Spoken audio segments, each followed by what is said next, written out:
It's unfortunate that I'm back to my motherland, that's Abagusii County, where a serious offense was committed against my client, a lady who was in a relationship with another kissing man. They met over Facebook. A relationship ensued. Later it turned on SOA, and allegations to the effect that the boyfriend traveled all the way from the US to come and physical assault my client. My client was poured and scalded with hot water. She was beaten. She was assaulted in a manner that is inhuman.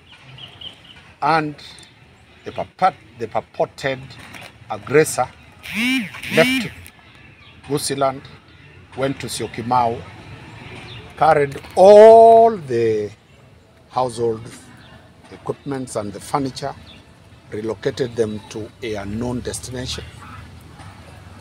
That person had also removed my client from a college she was in and purported to take her to a university. My client faced the biggest humiliation a human can face, being poured hot water on her face.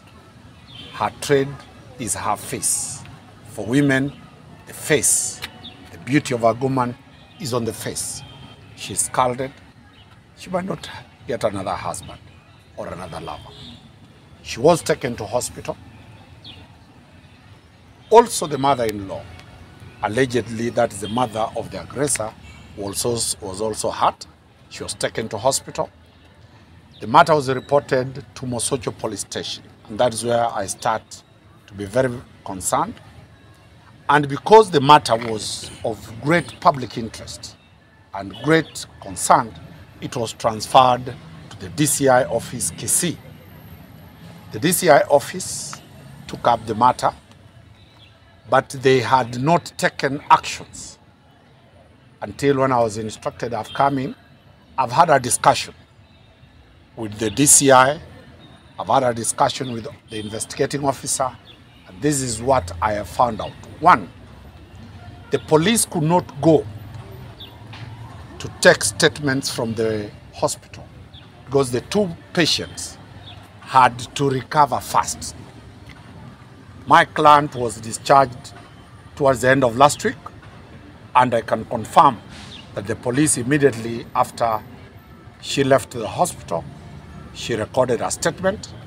Her P3 has been signed and completely failed, awaiting further action.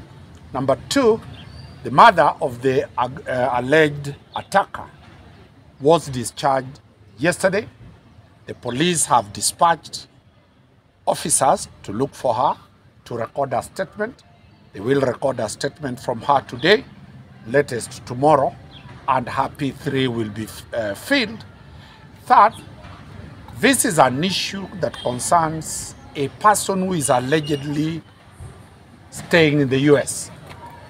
The Department of Immigration must be involved. I've confirmed from the police here that they have written to the Director General of Immigration, although you know very well the problem with the passports, wanting to know some critical issues. When did that aggressor ever leave this country to the US? What is his status in the US? When he came back, he entered in this country when? Did he ever come here? Did he ever leave after the attack? So that if he has not left the country, the police now will start trailing that person within the boundaries of Kenya. If he left, the Kenyan police, the DCI, will invoke the relevant arms of Interpol to get that person back here if he did the offense to be charged. So I'm satisfied with the way the police have done their job. I'm satisfied with the professional manner the DCI has conducted this matter. So there is no cause of alarm. Yet there is also another issue that I've told the police that some of the family members who remained here have been threatened. And I shall be bringing them here in the course of the week to record statements of people who have called them, who have texted them, who have threatened them, so that a new investigation is mounted to try to know, is it true the perpetrators want to interfere with the witnesses?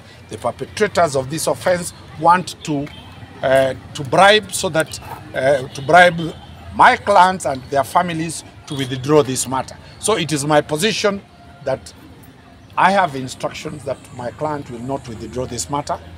I have instructions to pursue, and for this time, I'll be acting together with the police.